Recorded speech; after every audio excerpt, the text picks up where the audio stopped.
Hi friends, ನಾನು ಇವತ್ತು ನಿಮಗೆ ಪಲ್ಯ ಮಾಡಿದವಾಗ ಒಂದು ಪೌಡ್ರ್ ಯೂಸ್ ಮಾಡಿ ಮಾಡೋಕ್ಕೆ ಅಂತ ಹೇಳ್ಬಿಟ್ಟು ಒಂದು ಪೌಡ್ರು ಹೇಳ್ಕೊಡ್ತಾ ಇದ್ದೀನಿ. ನಾನು ಇದನ್ನು ಒಂದು 4 ಇಯರ್ಸಿಂದ ಮಾಡ್ತಾ ಇದ್ದೀನಿ. ತುಂಬ ಅಂದರೆ ತುಂಬ ಟೇಸ್ಟಿಯಾಗಿರುತ್ತೆ.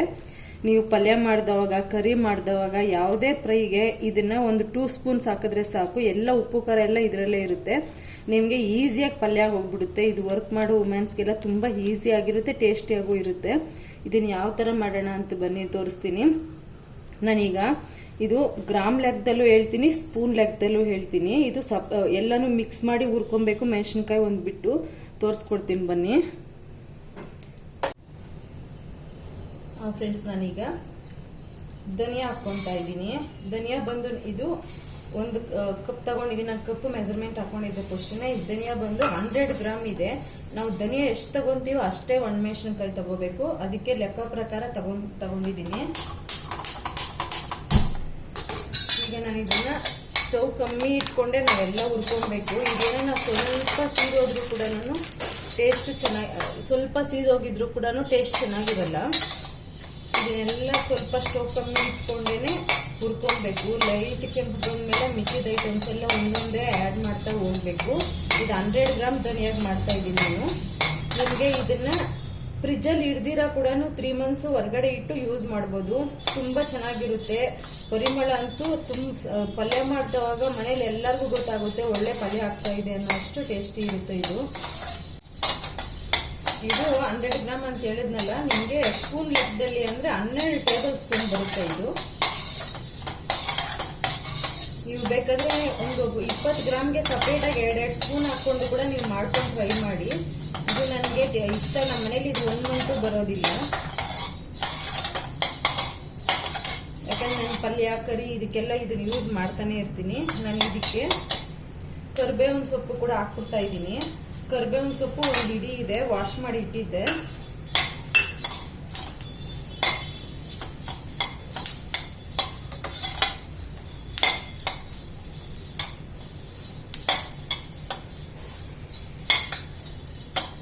ನೋಡಿ, ಈಗ ಕಡಲೆ ಬೀಜ 50 ಗ್ರಾಮ್ ಇದೆ ಫ್ರೆಂಡ್ಸ್. ಇದು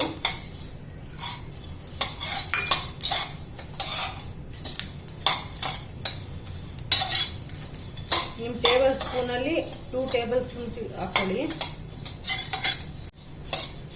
ಈಗ ನಾನು ಇದಕ್ಕೆ ಕಡಲೆಬೇಳೆ ಹಾಕ್ತಾ ಇದ್ದೀನಿ. ಇದು ಬರೀ 20 ಗ್ರಾಮ್ ಇದೆ ಕಡಲೆಬೇಳೆ. ಕಡಲೆಬೇಳೆ ಜಾಸ್ತಿ ಹಾಕಿದ್ರೆ ನಾವು ಪಲ್ಯಗೆ ಪೌಡ್ರ್ ಹಾಕಿದವಾಗ ತಲೆ ಎಲ್ಲ ಸೀದೋಗ್ಬಿಡುತ್ತೆ. ಅದಕ್ಕೋಸ್ಕರ ಕಮ್ಮಿ ಯೂಸ್ ಮಾಡ್ತೀವಿ ಇದನ್ನ. ಇದ್ರ ಜೊತೆ ಉದ್ದಿನಬೇಳೆ 20 ಗ್ರಾಮ್ ಇದೆ. ಜೀರಿಗೆ 20 ಗ್ರಾಮ್ ಇದೆ. ಎಲ್ಲ 2 ಟೇಬಲ್ ಸ್ಪೂನ್ ಅಷ್ಟೇ. ಉದ್ದಿನಬೇಳೆ, ಕಡಲೆಬೇಳೆ, ಜೀರಿಗೆ, ಕಡಲೆ ಬೀಜ ಎಲ್ಲ ಕೂಡ 2 ಟೇಬಲ್ ಸ್ಪೂನು. ಈಗ ನಾನು ಇದು 1/4 ಸ್ಪೂನ್ ಮೆಂತ್ಯ, 1/4 ಸ್ಪೂನ್ ಕಾಳುಮೆಣಸಿದೆ. ಇದು ಕೂಡ ತುಂಬಾ ಒಳ್ಳೆ ಫ್ಲೇವರ್ ಕೊಡುತ್ತೆ. ಮೆಂತ್ಯದಿಂದ ಕಹಿ ಏನು ಬರಲ್ಲ.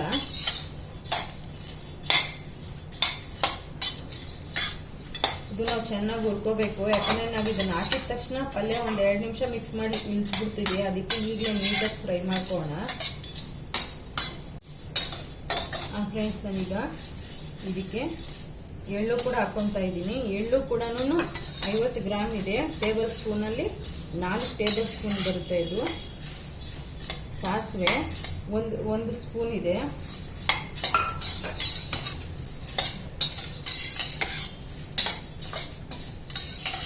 ಸ್ಟವ್ ಕಮ್ಮಿನೇ ಇಟ್ಕೊಳ್ಳಿ. ಒಂದು 10 ನಿಮಿಷ ವೇಸ್ಟ್ ಮಾಡಿ ಟೈಮ್ ಪರವಾಗಿಲ್ಲ. ಯಾಕಂದ್ರೆ ಅಷ್ಟೊಂದು ಟೇಸ್ಟಿ ಆಗಿರುತ್ತೆ ಇದು. ನಾವು ಯಾವಾಗಲೂ ಮಸಾಲೆ ಎಲ್ಲ ರೆಡಿ ಮಾಡಿ ಪಲ್ಯ ಮಾಡೋ ಬದಲು ಒಂದು 10 ನಿಮಿಷ ವೇಸ್ಟ್ ಮಾಡಿ ಇದನ್ನ ಮಾಡಿ ಇಟ್ಕೊಂಡ್ರೆ ನೀವು ಎಲ್ಲ ಡೈಲಿ ಪಲ್ಯಕ್ಕೆ ಹಾಕ್ಬೋದು. ಇದು ಒಂದೊಂದು ತರಕಾರಿಗೆ ಒಂದೊಂದು ಫ್ಲೇವರ್ ಕೊಡುತ್ತೆ.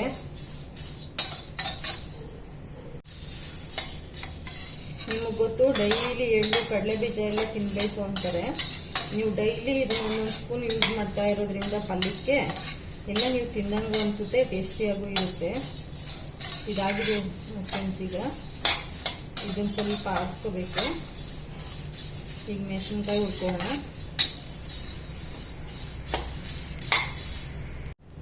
ಫ್ರೆಂಡ್ಸ್, ನನಗೆ ಇದಕ್ಕೆ ಹಿಂಗು ಲಾಸ್ಟಲ್ಲಿ ಹಾಕಿಡ್ತಾ ಇದ್ದೀನಿ. ಈ ಬಿಸಿಗೆನೆ ಇದಾಗುತ್ತೆ ಸಾಕು. ಹಿಂಗು ಜಾಸ್ತಿ ಹಾಕಬೇಡಿ, ಆಪ್ಷನ್ ಇದು. ನಿಮ್ಗೆ ಇಷ್ಟ ಆದರೆ ಹಾಕೊಳ್ಳಿ, ಇಲ್ಲಾಂದರೆ ಹಾಕಲೇಬೇಕು ಅಂತ ಏನೂ ಇಲ್ಲ ಇದು.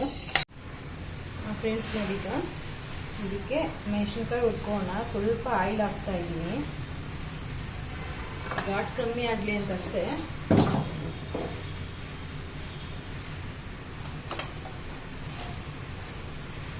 ನೂರು ಗ್ರಾಮ್ ಇದೆ. ನಿಮ್ಮ ಇಡಿಯಲ್ಲಿ ಈ ಥರ ತಗೊಂಡ್ರೆ 3 ಸಾರಿ ಆಗುತ್ತೆ.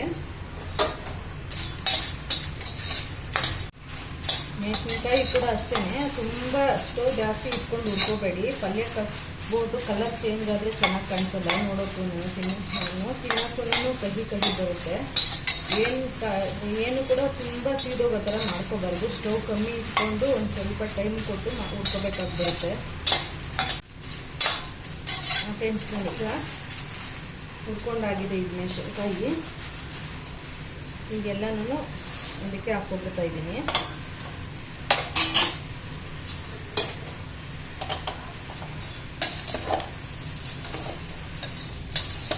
ಇದು ನಾವು ನೈಸ್ ಪೌಡ್ರ್ ಮಾಡ್ಕೊಬಾರ್ದು, ತರಿಯಾಗಿ ಮಾಡ್ಕೊಬೇಕು. ಇದಕ್ಕೆ ನಾನು ನೋಡಿ ಬೆಳ್ಳುಳ್ಳಿ ಹಸಿದೇನೆ ಹಾಕ್ಕೊಂಡ್ಬಿಡ್ತಾ ಇದ್ದೀನಿ. ಹುಣಸೆಹಣ್ಣು 50 ಗ್ರಾಮ್ ಇದೆ.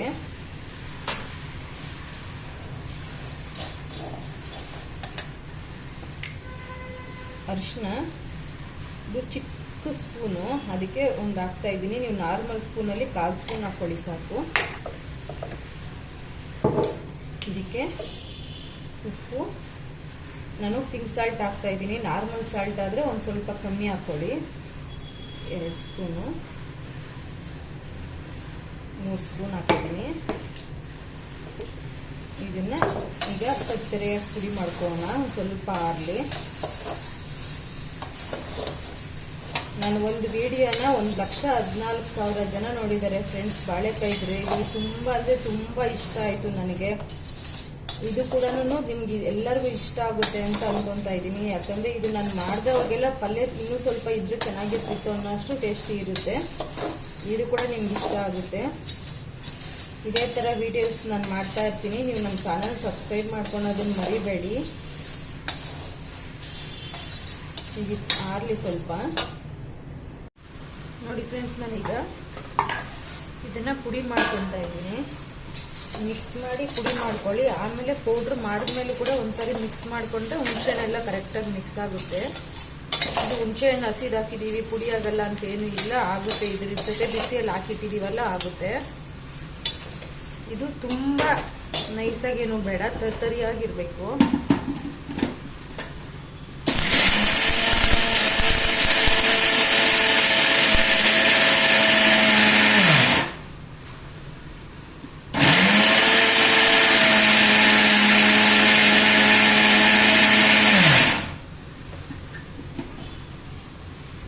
ನೋಡಿ ಫ್ರೆಂಡ್ಸ್, ಈ ಥರ ಹದ ಬರಬೇಕು.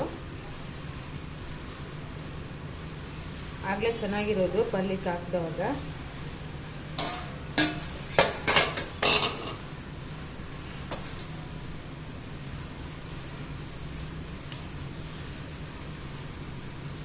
ಎಲ್ಲ ಪುಡಿ ಮಾಡ್ಕೊಂಡು ಇದೇ ಥರ. ಫ್ರೆಂಡ್ಸ್, ನಾನು ಈಗ ಪುಡಿ ಮಾಡಿದ್ದೀನಿ. ನೀವು ಒಂದು 5 ನಿಮಿಷ ಬಿಟ್ಬಿಡಿ, ಆವಾಗ ಬಿಸಿ ಎಲ್ಲ ಆರುತ್ತೆ. ನಾನೀಗ ಮಿಕ್ಸ್ ಮಾಡ್ತಿದ್ದೀನಿ, ಯಾಕಂದರೆ ನಾವು ಮಿಕ್ಸಿಯಲ್ಲಿ ಒಂದೇ ಸರಿಗೆ ಹಾಕಿಲ್ವಲ್ಲ, ಅದಕ್ಕೆ ಮಿಕ್ಸ್ ಆಗಿರಲ್ಲ ಅನ್ನೋದಕ್ಕೋಸ್ಕರ ಈ ಥರ ಮಿಕ್ಸ್ ಮಾಡ್ಕೊತಿದ್ದೀನಿ. ಆಗ ನೀಟಾಗಿ ಮಿಕ್ಸ್ ಆಗುತ್ತೆ. ನಾನು ಉಪ್ಪು ಏನಕ್ಕೆ ಕಮ್ಮಿ ಆಗಿದೆ ಅಂದರೆ, ನೀವು ಏನೇ ತರಕಾರಿ ಬೇಯಿಸಿದ್ರೂ ಉಪ್ಪು ಆಲ್ರೆಡಿ ಹಾಕ್ಬಿಡ್ತೀರಾ. ಆಗಿದೆ ಈ ಪೌಡ್ರಲ್ಲಿ ಉಪ್ಪು ಜಾಸ್ತಿ ಇದ್ದರೆ ನಿಮ್ಗೆ ಅದು ಜಾಸ್ತಿ ಉಪ್ಪು ಅನಿಸುತ್ತೆ ಅನ್ನೋದಕ್ಕೋಸ್ಕರ ಕಮ್ಮಿ ಹಾಕಿದ್ದೀನಿ ನಾನು. ನೀವು ಬೇಕಾದರೆ ನಿಮ್ಗೆ ಜಾಸ್ತಿ ಬೇಕು, ನಾನು ತರಕಾರಿಗೆ ಹಾಕೋದಿಲ್ಲ ಬೇಯವಾಗ ಅನ್ನೋ ಹಂಗಿದ್ರೆ ನೀವು ಇನ್ನೊಂದು ಸ್ಪೂನ್ ಉಪ್ಪು ಹಾಕ್ಕೊಳ್ಳಿ. ನಾವು ಎಲ್ಲದಕ್ಕೂ ಯೂಸ್ ಮಾಡ್ತೀವಲ್ಲ, ಅದಕ್ಕೆ ಜಾಸ್ತಿ ಹಾಕೋಕೆ ಹೋಗಲ್ಲ. ಇದನ್ನು ಒಂದು ಅಂದರೆ ಏರ್ ಟೈಟ್ ಕಂಟೈನರ್ ಇರಬೇಕು. ಇದು ಬಾಟ್ಲಿ ಏನಕ್ಕೆ ಆ ಥರ ಇರಬೇಕು ಅಂದರೆ, ಇದರ ಫ್ಲೇವರ್ ಬಂದು ಪರಿಮಳ ತುಂಬ ಅಂದರೆ ತುಂಬ ಚೆನ್ನಾಗಿರುತ್ತೆ. ಇದು ಹೋಗ್ಬಾರ್ದು ಅನ್ನೋದಕ್ಕೋಸ್ಕರ ಈ ಥರ ಟೈಟ್ ಕ್ಯಾಫಿರೋ ಜಾರ್ಗೆನೆ ಹಾಕಿಟ್ಕೊಳ್ಳಿ. ನೀವು ಪ್ಲಾಸ್ಟಿಕ್ ಡಬ್ಬನೂ ಯೂಸ್ ಮಾಡ್ಬೋದು, ನಿಮ್ಗೆ ಯಾವ ಥರ ಅನುಕೂಲನ ಆ ಥರ ಯೂಸ್ ಮಾಡಿ. ಆದರೆ ಸ್ಟೀಲ್ ಡಬ್ಬ ಮಾತ್ರ ಬೇಡ, ಯಾಕಂದರೆ ಹುಣಸೆಹಣ್ಣು ಉಪ್ಪು ಹಾಕಿದ್ದೀವಲ್ಲ ಅದಕ್ಕೆ. ಈಗ ಇದನ್ನು ಇದಕ್ಕೆ ಡಬ್ಬಗೆ ಹಾಕಿಟ್ಕೊಳ್ಳಿ. ಆಮೇಲೆ ಇದು ಯಾವ ಥರ ಹಾಕಬೇಕು ಪಲ್ಯಗೆ ಅಂದರೆ, ನೀವು ಒಂದು 1/4 kg ಬೆಂಡೆಕಾಯಿ ತೊಗೊಂಡಿದ್ದೀರಾ ಅಂದ್ಕೊಳ್ಳಿ, ಅದಕ್ಕೆ 1 ಸ್ಪೂನ್ ಸಾಕಾಗುತ್ತೆ. ಯಾವ ಥರ ಸ್ಪೂನ್ ಅಂದರೆ ನಾರ್ಮಲ್ ನೀವು ಊಟ ಮಾಡೋ ಸ್ಪೂನ್ ಏನಿದೆ ಆ ಥರ ಸ್ಪೂನಲ್ಲಿ 1 ಸ್ಪೂನ್ ಸಾಕಾಗುತ್ತೆ 1/4 kg ಪಲ್ಯಗೆ. ಒಂದು ಬಾಳೆಕಾಯಿಗೂ ಅಷ್ಟೇ ಒಂದು 3/4 ಸ್ಪೂನ್ ಸಾಕಾಗುತ್ತೆ. ನೀವು ಇದನ್ನು ಎಣ್ಣೆಗಾಯಿ ಅಂತ ಏನು ಮಾಡ್ತೀವಿ ಅದಕ್ಕೂ ಕೂಡ ಬೇರೆ ಮಸಾಲೆ ಏನು ನಿಮ್ಗೆ ಬೇಕಾಗಿ ಬರಲ್ಲ, ಇದನ್ನೇ ಮಾಡ್ಕೋಬೋದು. ಇದು ಒಂದೊಂದಕ್ಕೆ ಒಂದೊಂದು ಥರ ಫ್ಲೇವರೇ ಬರುತ್ತೆ, ಒಂದೇ ಥರ ಫ್ಲೇವರ್ ಏನು ಬರೋದಿಲ್ಲ. ಬೀನ್ಸ್ ಪಲ್ಯ ಯಾವ ಥರನ ಮಾಡ್ಕೊಳ್ಳಿ. ಹಾಗಲಕಾಯಿ ಕರಿ ಈ ಥರ ಮಾಡಿದವಾಗ, ಹಾಗಲಕಾಯಿ ಗೊಜ್ಜು ಮಾಡಿದವಾಗ ಇದನ್ನ ಒಂದು 4 ಸ್ಪೂನ್ ಆದರೂ ಯೂಸ್ ಮಾಡಿ. 1/4 ಸ್ಪೂನ್ ಎಲ್ಲ ಅವಾಗ ಹಾಗಲಕಾಯಿಗೆ ಸಾಕಾಗೋದಿಲ್ಲ. ಹುಣಸೆಹಣ್ಣೆಲ್ಲ ಇನ್ನು ಜಾಸ್ತಿ ಬೇಕಲ್ವ ಹಾಗಲಕಾಯಿಗೆ, ಅದಕ್ಕೆ ಹಾಕೊಳ್ಳಿ. ಹಾಗಲಕಾಯಿಗೆ ಇದು 4 ಸ್ಪೂನ್ ಹಾಕಿದವಾಗ ಒಂದು ಸ್ವಲ್ಪ ಬೆಲ್ಲನೂ ಸ್ವಲ್ಪ ಉಪ್ಪು ಯೂಸ್ ಮಾಡಿದ್ರೆ ಸಾಕು. ಇನ್ನೇನು ಮಸಾಲೆಗಳೆಲ್ಲ ಬೇಡ ಇದಕ್ಕೆ. ಹಾಗಲಕಾಯಿ ಮಾಡಿದವಾಗ ಇದನ್ನ ನೀವು ಒಂದ್ಸರಿ ಟ್ರೈ ಮಾಡಿ, ನಿಮಗೆ ತುಂಬ ಇಷ್ಟ ಆಗುತ್ತೆ. ನಿಮ್ಗೆ ಎಷ್ಟು ಇಷ್ಟ ಆಗುತ್ತೆ ಅಂದರೆ ನೀವು ಥ್ಯಾಂಕ್ಸ್ ಹೇಳೋದನ್ನಂತೂ ಮರೆಯೋದಿಲ್ಲ, ಅಷ್ಟು ಇಷ್ಟ ಆಗುತ್ತೆ. ಟ್ರೈ ಮಾಡಿ. ನಾನು 4 ವರ್ಷದಿಂದ ಇದು ಬೋರ್ ಅಂತಲೇ ಅನಿಸಿಲ್ಲ ನನಗೆ, ಪಲ್ಯನೂ ಇಷ್ಟ ಬೋರ್ ಅನಿಸಿಲ್ಲ. ಈ ಪೌಡ್ರೂ ಏನಕ್ಕೆ ಬೇಡ, ಇನ್ನೂ ಟೇಸ್ಟ್ ಬೇರೆ ನೋಡೋಣ ಅಂತ ಅನಿಸಿಲ್ಲ, ಅಷ್ಟೊಂದು ಚೆನ್ನಾಗಿರುತ್ತೆ. ಟ್ರೈ ಮಾಡಿ. ನನ್ನ ವಿಡಿಯೋ ಸಬ್ಸ್ಕ್ರೈಬ್ ಮಾಡ್ಕೊಳೋದನ್ನು ಮರಿಬೇಡಿ. ನಾನು ಇಷ್ಟೊತ್ತು ನಾನು ವಿಡಿಯೋ ಮಾಡಿ ನೋಡಿದ್ದಕ್ಕೆ ನಿಮ್ಗೆಲ್ಲರಿಗೂ ಥ್ಯಾಂಕ್ ಯು.